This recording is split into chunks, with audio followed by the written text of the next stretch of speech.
मथुरा में जाकर के मथुरा के तमाम सारे सुंदरियों को देख करके हम जैसे अकिंचन गोपियों की याद उनके हृदय में कहां होगी? मुझे पता है। अरे उद्धव, तुम्हारे जो स्वामी श्री कृष्ण है ना, इनकी लीला मुझसे पूछो, मैं बताती हूं।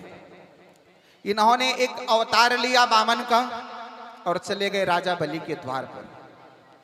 मांगा तो 3 पग भूमि था, लेकिन बेचारे उस राजा बलि को लूट लिए। इस कृष्ण की कपट कथा से कौन अनजान है? संसार में सब जानता है इसकी कपट कथा को। लेकिन उद्धव, हम इतना जानने के बाद भी ना उस कृष्ण को अपने हृदय में बसा लिए। उद्धव, मैं तुम्हें कहां तक बताऊं? अरे इस कृष्ण की कपट कथा, इसकी लीलाओं को मैं कहां तक वर्णन करूं?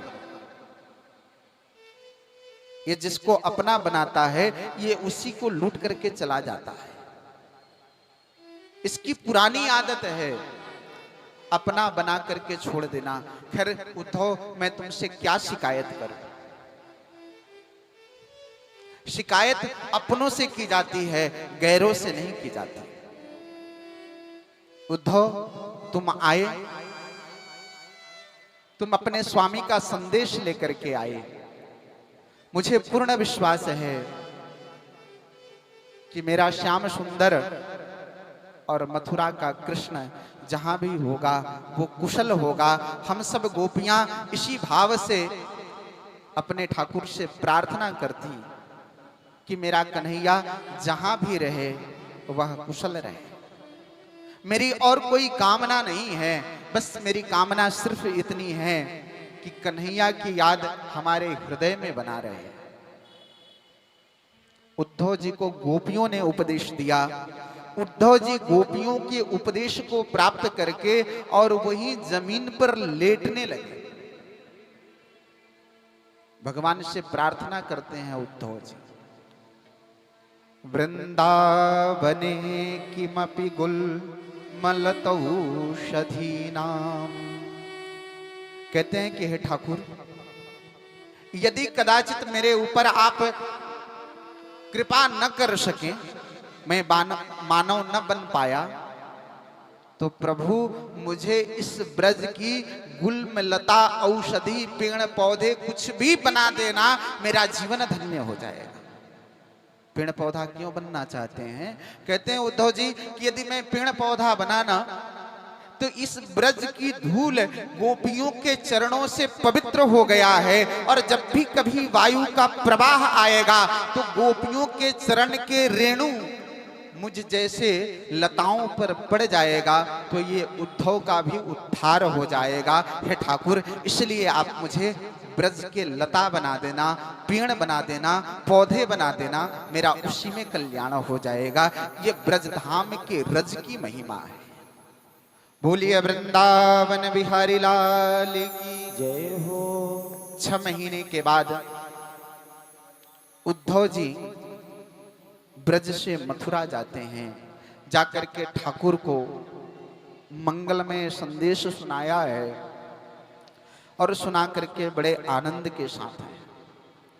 कंस की 2 पत्नियां थी, अस्ति और प्राप्ति। कंस के मरने के बाद अस्ति और प्राप्ति अपने पिता जरासंध के पास चली गई।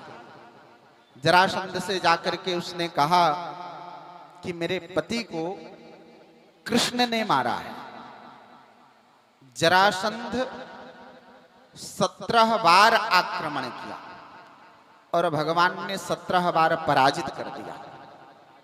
18वीं बार में ब्राह्मणों को बैठाया, कहा कि ब्राह्मणों तुम अनुष्ठान करते हो, और मैंने सुना है कि तुम्हारे अनुष्ठान से कार्य सिद्ध हो जाता है, इसलिए मेरा भी अनुष्ठान तुम्हें करना है, और मैं जा रहा हूं कृष्ण से युद्ध करने के लिए, इसलिए मैं युद्ध में विजयी हो जाऊं, इसलिए तुम्हें अनुष्ठान करना है। ब्राह्मण भी करें तो क्या करें, मना कर दे तो जरासंध मार देगा। अनुष्ठान में बैठ करके और भगवान के नाम को जपते हैं। कृष्णाय वासुदेवाय हरये परमात्मने प्रणत क्लेशनाशाय गोविंदाय नमो नमः। इस मंत्र का जप करते हैं कि हे प्रभु, हे श्री कृष्ण, मुझे इस कष्ट से उबारिए। हम जरासंध के यहाँ बैठे हैं और यह यदि पराजित हो गया तो हम सब ब्राह्मणों को यह मार देगा।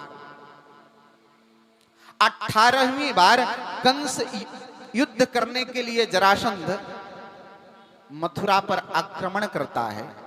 इस बार 18वीं बार में एक कालियवन को लेकर के, कालियवन एक राजा था और वो भी भगवान कृष्ण को अपना परम शत्रु मानता था।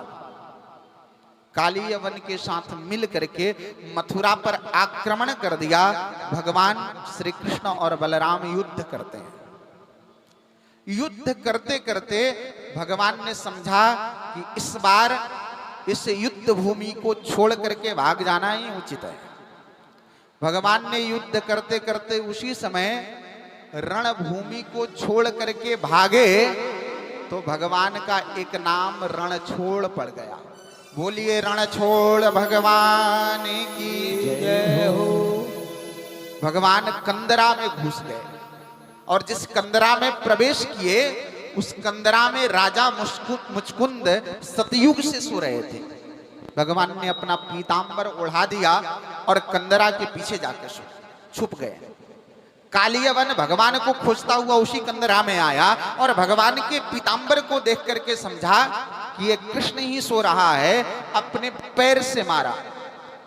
राजा मुचकुंद का नींद खुला और जैसे ही नेत्र की ज्योति खुली कि वह कालियवन जल करके भस्म हो गया। राजा मुचकुंद को यह वरदान था कि जो भी निद्रा से मुझे भंग करेगा, आंख की ज्योति खुलते ही वह जल करके भस्म हो जाएगा। कालियवन जल करके भस्म हो गया है।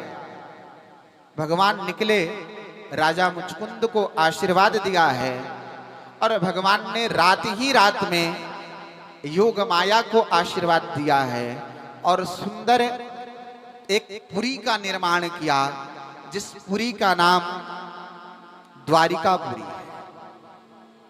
द्वारिकापुरी वैकुंठ से भी सुंदर है और रात ही रात समस्त मथुरावासी को ले जाकर के अपने योग माया के द्वारा द्वारिकापुरी में प्रतिष्ठित कर दिया है। द्वारिकापुरी का सौंदर्य अद्भुत है।